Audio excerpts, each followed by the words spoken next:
in the last thing I've been able to do is watch cricket.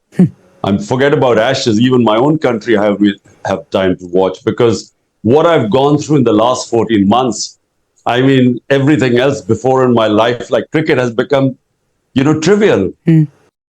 Well, now, former Pakistani Prime Minister Imran Khan has warned his country could be heading back to the dark ages. In the last year alone, Mr. Khan has been removed from office, faced an assassination attempt, arrested by the military and handed dozens of corruption charges. That's all while violent clashes continue between the police and his supporters. Well, Imran Khan joins me now live on the programme. Good afternoon to you. Good afternoon, Kathy. Thank you very much for joining us this afternoon. You face, I think, more than 100 criminal cases and charges, including treason, corruption and murder. Do you fear being arrested again imminently? Well, Kathy, there are 170 cases so far, and I'm heading towards my first double century. And these are in the last few months, because at the age of 70, I never had one criminal case. And in just a few months, I've 170. And the objective is to put me in jail, because you see, this is the election year. And my party is by far, right now, the biggest party, the most popular party in the country. According to all opinion polls, in the by-elections, we won 30 out of 37 by-elections. So the establishment has decided that whatever happens, I should not be coming back into power, because they were the ones who removed me 14 months back.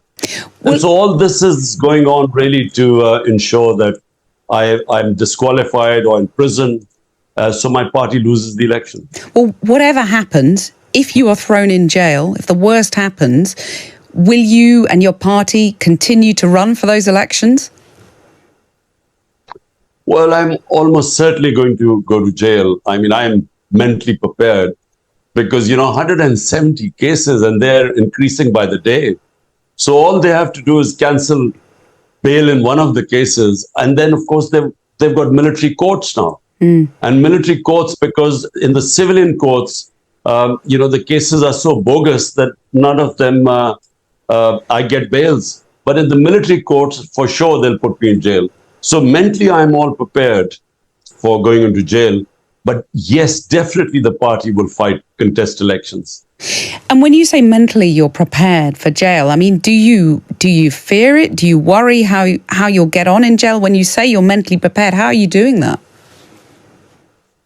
Well, look, I've had one look. So to the listeners, when I was removed 14 months ago, it was expected that the party would just fizzle away, because the establishment is all powerful in Pakistan. But the reverse happened. The next day when I was removed, there were hundreds and thousands of people for the first time in our history who came out in the streets protesting that this was what had happened, was a conspiracy. And since then, the party's popularity has just gone up, despite all the oppression that has taken place to dismantle the party.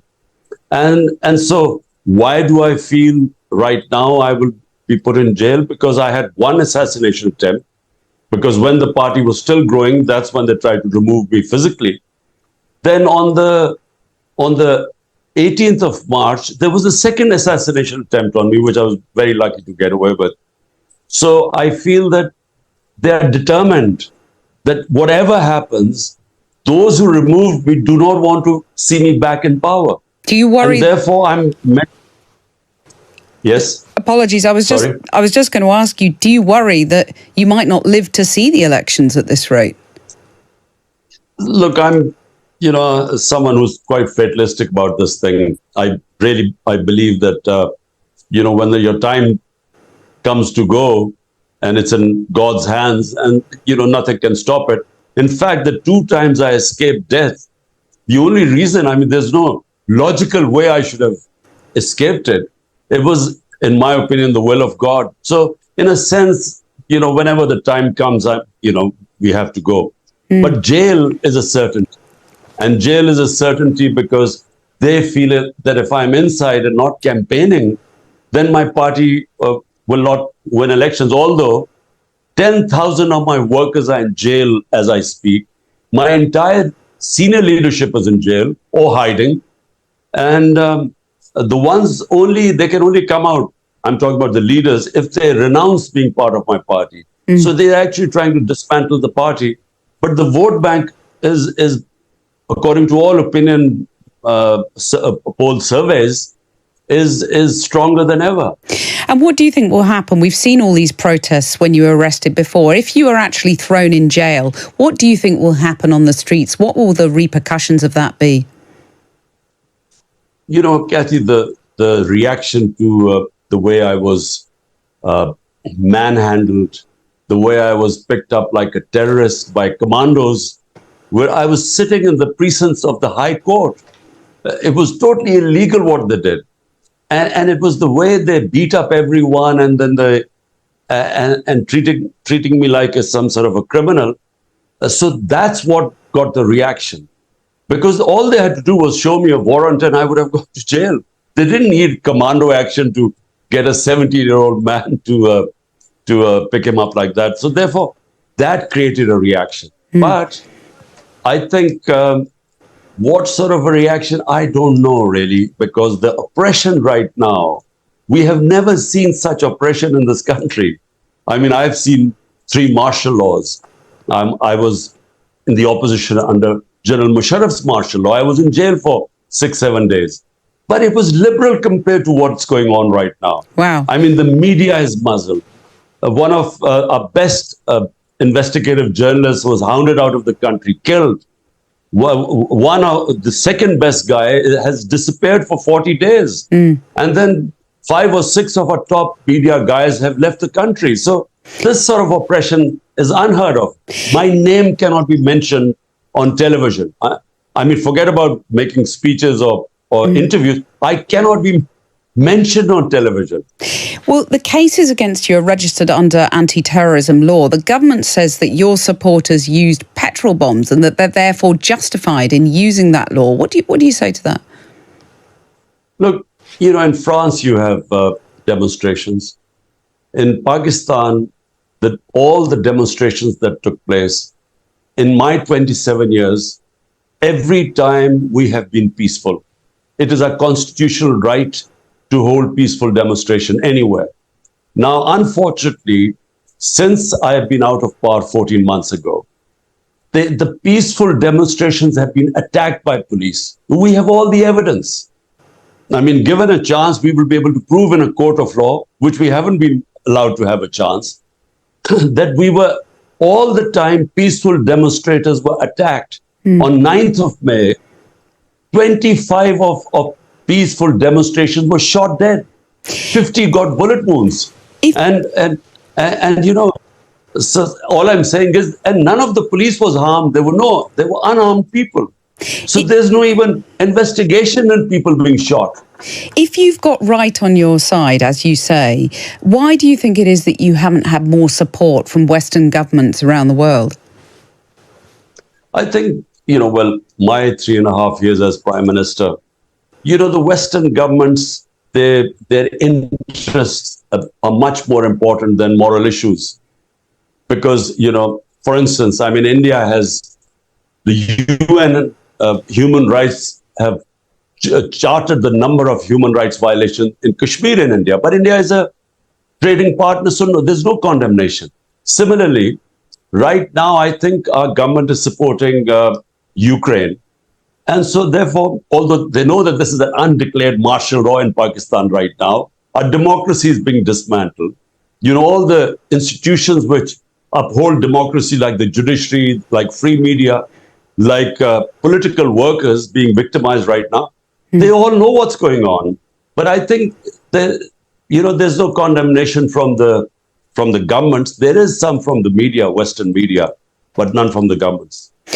You know, people here know you very well as a cricket star. I wanted to ask you, it seems almost trivial compared to what we've been talking about just now, but I wanted to ask if you've been watching the Ashes. No, Kathy, listen, in the last thing, I've been able to do is watch cricket. Forget about Ashes. Even my own country, I have time to watch, because what I've gone through in the last 14 months, I mean, everything else before in my life, like cricket, has become, trivial. I mean, it's sad because, obviously you're so consumed by your political troubles, understandably so, of course. But I wonder whether when you talk about mentally preparing yourself for jail and staying strong, as it were, does the memory of your sporting success keep you going in some way? Do you know what? My cricket, I hardly remember much. I learned lessons from competing on the cricket field, which helped me in my latter life, whether I was, building this cancer hospital, which was for the poor people.